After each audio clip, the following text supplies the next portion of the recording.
Sejam bem-vindos. Fique agora com o programa Espiritismo em Nossas Vidas com Wagner Ideale, sempre com temas que estão ligados ao nosso dia a dia.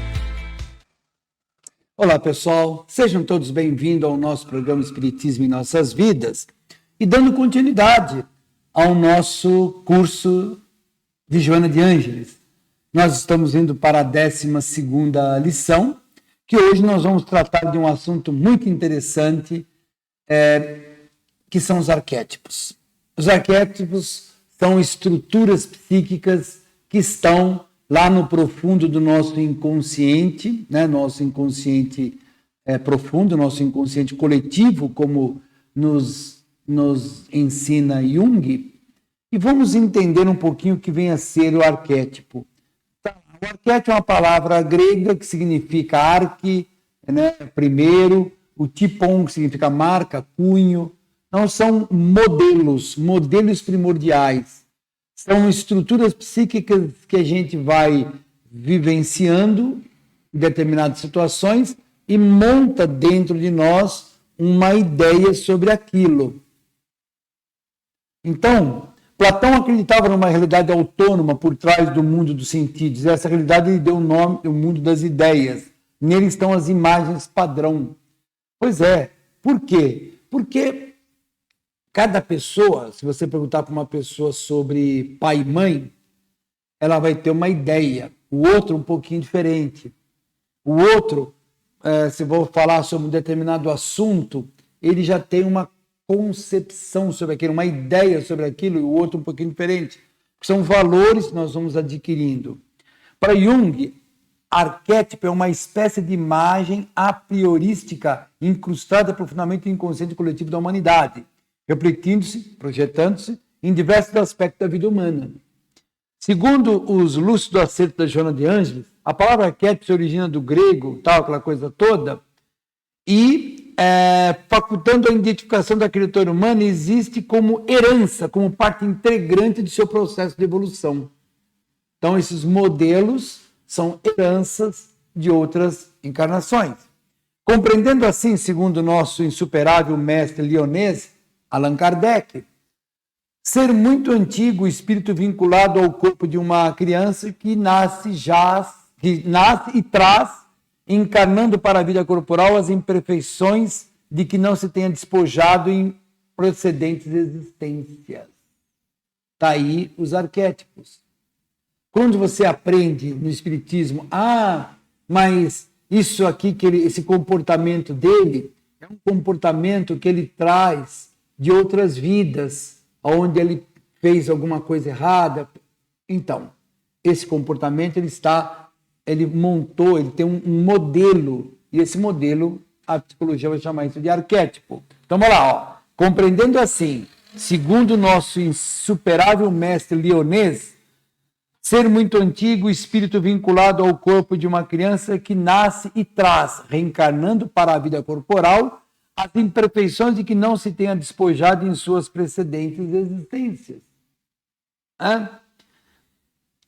O arquétipo foi uma revolução quando o Jung trouxe, porque é a explicação que o Jung dá para essas estruturas que eu tenho, que todos nós temos, em entender as coisas que estão à nossa volta e reagir perante elas. Jung percebeu que ao nascermos já trazíamos os conteúdos do inconsciente coletivo, essas marcas primordiais que significam o nosso arcabouço psicológico. Ele falava, puxa, de onde vem isso? Para ele vinha do coletivo, da sociedade, das heranças genéticas. Mas Jung não era espiritualista. Então ficou somente uma ideia inicial, sem aprofundar e chegar nas causas, as raízes de trazer do passado o nosso comportamento. É grandioso o nosso inconsciente, mas não temos capacidade nem estrutura para abarcar todos os períodos da humanidade, vivenciando todas as pessoas. Então, estas informações que abarcamos seriam somente as nossas próprias vivências espirituais, em nossas encarnações anteriores, que se traduzem em arquétipos. Não tem como um ser humano, abraçar tudo. Você pega uma profissão, médico, não tem como nos dias de hoje, pelo nível de conhecimento, uma pessoa ser médico e conhecer tudo de medicina. Para isso existem as especialidades. Isso em todas as profissões, na minha também, na área de eletrônica. Cada um, você é uma pessoa de eletrônica, você tem uma área, ou tem outra.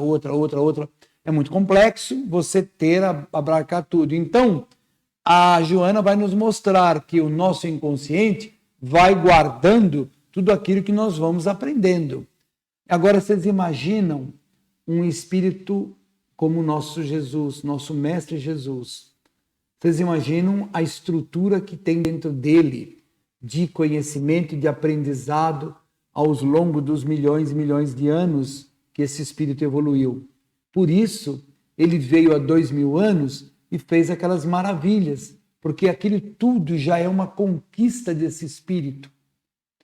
Para chegar num dado momento, quando tentaram dar uma cutucada e falou: mestre, você acha correto pagar imposto? Porque se ele falar que sim, ele é do lado dos romanos. Se ele falar que não, ele é um reacionário. E não é para qualquer um, né? Me dá aqui a moeda. De quem é esse rosto? De César. Então dai a César o que é de César e a Deus o que é de Deus. Não é para qualquer um responder isso, não. É necessário uma capacidade, uma experiência, uma vivência muito grande. Hoje qualquer um pode dizer, claro que é fácil. Eu faço. Faz nada. Não. Nós temos que ter humildade para entender que não. Nós temos muito que caminhar. Temos muito que aprender. A Joana, nossa benfeitora Joana, nos diz que saímos do pensamento divino como uma centelha divina.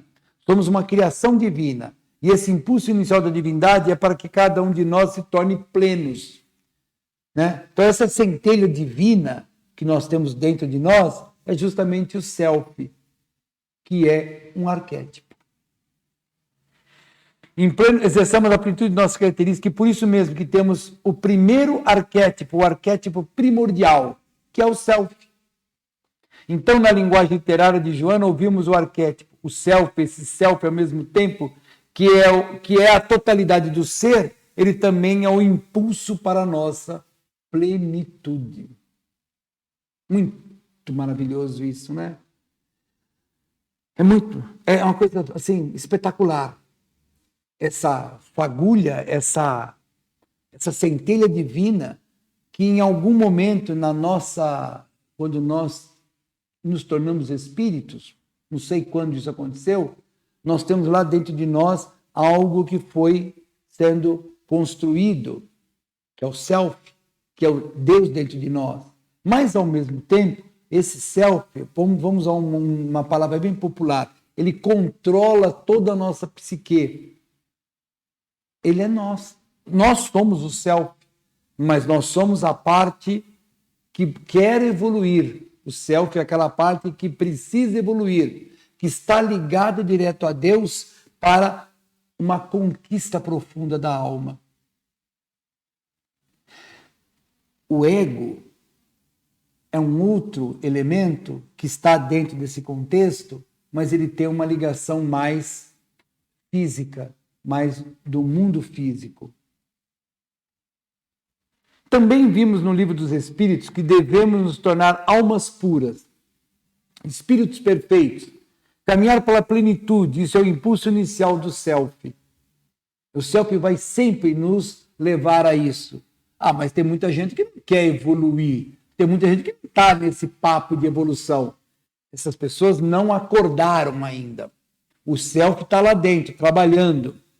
Elas têm, em alguns momentos, impulsos nobres. Outros têm muitos impulsos nobres, mas ela não acordou para a existência do espírito. Está esperando, vai acontecer um momento que ela vai acordar, que algo vai mexer com ela. Vai chegar o momento, mas o self já está trabalhando nela para a produção de coisas positivas. Isso é o impulso inicial do self que vai imprimindo em cada etapa a sua jornada e arquivando no inconsciente forças que dão impulso para que a nossa jornada seja efetiva. Os arquétipos são padrões herdados de comportamento. Assim como a nossa função biológica, fisiológica, obedece a um padrão que é o instinto. O arquétipo é uma ordem biológica do funcionamento mental. Ela faz essa comparação e ela acerta de cheio o corpo físico, para que o mecanismo dele está baseado no instinto. O instinto de conservação, o instinto de reprodução, né? Há uma infinidade de mecanismos que vai nos proteger. E quando a gente vai para o contexto espiritual, nós vamos ter, no lugar do instinto, os arquétipos. Aí tem um conceito de ânima e ânimos. O arquétipo do ânima constitui o lado feminino da psique masculina. E o arquétipo ânimos compõe o lado masculino da psique feminina. São qualidades de sexos opostos, não somente no sentido biológico, hormonal, mas também no sentido psicológico das atitudes e sentimentos. Então, quando se fala aqui, são dois arquétipos, o ânima e o ânimos, que, para algumas pessoas, um está mais elevado do que o outro, dando um tipo de comportamento. O homem tinha sua consciência determinada característica do feminino que lhe proporcionavam, assim também a mulher detenham características do masculino que eram impulsionadores. O feminino normalmente é associado ao sentimento, espiritualidade, maternidade, características que mais tipificam as mulheres, embora não seja exclusivo. Quanto aos homens, nós vemos trazer uma carga profunda de sentimentos e espiritualidade, até mesmo uma atuação maternal, no sentido do acolhimento. Por outro lado, quanto às mulheres, conhecendo que são duras, enérgicas e que enfrentam situações como uma fera, essa é a força do ânimo na natureza masculina. Então você vai ter uma mulher mais forte, mais lutadora, em que o aspecto masculino tem uma certa força. Há aquele homem mais sensível, mais delicado, onde o lado feminino está se propondo. Então, esses dois arquétipos trabalham diferentemente de uma pessoa para a outra. Porque, assexuado, o espírito mergulha no corpo físico, ora exercendo uma polaridade, em outras situações, diferente expressão anatômica, que caracteriza como feminino ou masculino. O comportamento vivenciado em cada anatomia e função sexual irá responder pelo arquétipo ânima ou ânimos, ambos tornando-se parceiros invisíveis.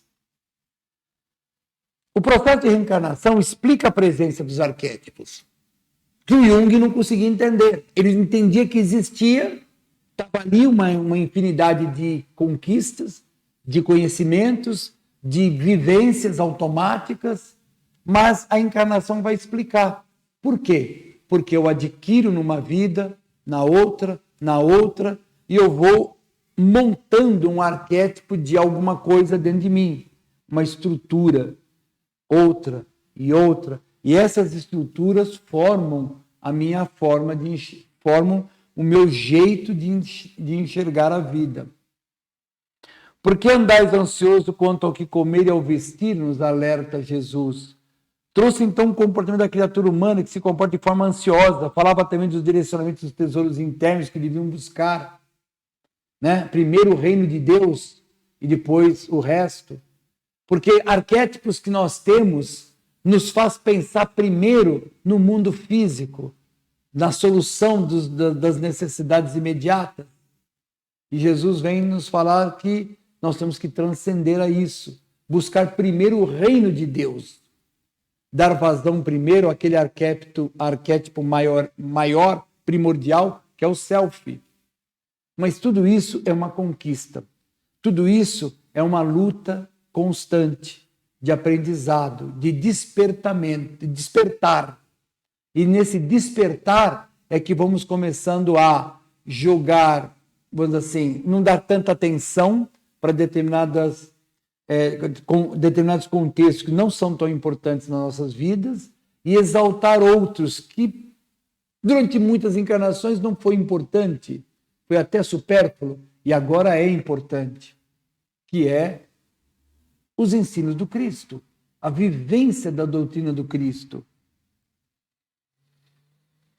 Vigiai é perceber que acontece nesse campo da consciência para que entre cada vez mais em sintonia com o inconsciente. Na parábola do filho pródigo, o arquétipo do bem e do mal, da sombra densa e suave, do ego e do self, conflitam-se, enfrentando-se. Veja que nos ensinos de Jesus você vai ver a presença desses arquétipos, como nós lemos agora aqui. Porque o filho pródigo, ele, sabendo de determinados valores da vida, ele foi atrás e negligenciou outros. Quando ele viu que ele estava no caminho errado, ele parou para voltar para trás, para voltar lá para o pai dele, pedir desculpa e tentar se reconciliar. Então, a luta do bem e do mal, a luta da sombra densa, suave, a luta do ego para com o self. Essa luta vai existir em nossas vidas durante milhares e milhares de encarnações. E a cada vez nós vamos deixando isso mais sublime, mais aprendizado, fazendo com que essa disputa não aconteça tanto. Que essa compreensão dos valores espirituais estarem acima dos valores materiais, mesmo não desprezando os valores materiais, porque eles são importantes para a nossa vida. Às vezes é muito difícil compreendermos a totalidade do alcance psicológico do arquétipo, porque só vemos o arquétipo através de símbolos, não vemos o arquétipo impresso em sua totalidade. Porque nós vivemos muito, né? O inconsciente profundo, ele tem muitos símbolos, esses símbolos que acontecem em nossas vidas a todo momento. É muito comum. O Jung trabalhava muito em cima desses símbolos. Anteriormente a ele, se trabalhava muito em cima dos sonhos. Esses sonhos geravam símbolos. E esses símbolos eram estudados para analisar a personalidade e o comportamento do paciente. Esse arquétipo divino em nós, o self, quando conseguimos sintonizar a nossa natureza, a nossa consciência, a esse arquétipo divino estaremos empreendendo a nossa jornada heróica que nos impulsiona ao autoencontro, ao encontro de nós mesmos, que é o objetivo final de toda essa conjuntura. É felicidade. Como eu posso ser feliz enquanto eu não estou consciente, não estou acordado, não estou tendo uma lúcida percepção do mundo à minha volta, dos valores positivos e negativos, de ter dentro de mim uma ligação profunda com a espiritualidade maior e nos dá coragem. Coragem é uma fé bastante sólida, porque se eu tenho fé, eu tenho coragem. Isso é fato. E assim, nós vamos ficar por aqui e aguardamos todos na nossa próxima aula, no nosso próximo programa Espiritismo em Nossas Vidas. Muito obrigado pela presença de vocês e até a próxima. Ficamos todos nós na paz do nosso Mestre Jesus.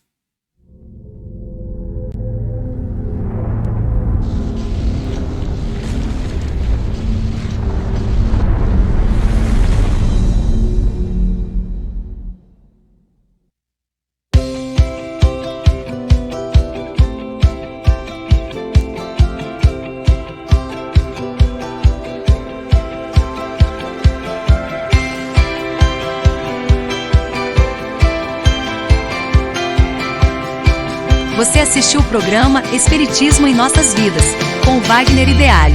Rádio e TV Fraternal, sempre em sintonia com você.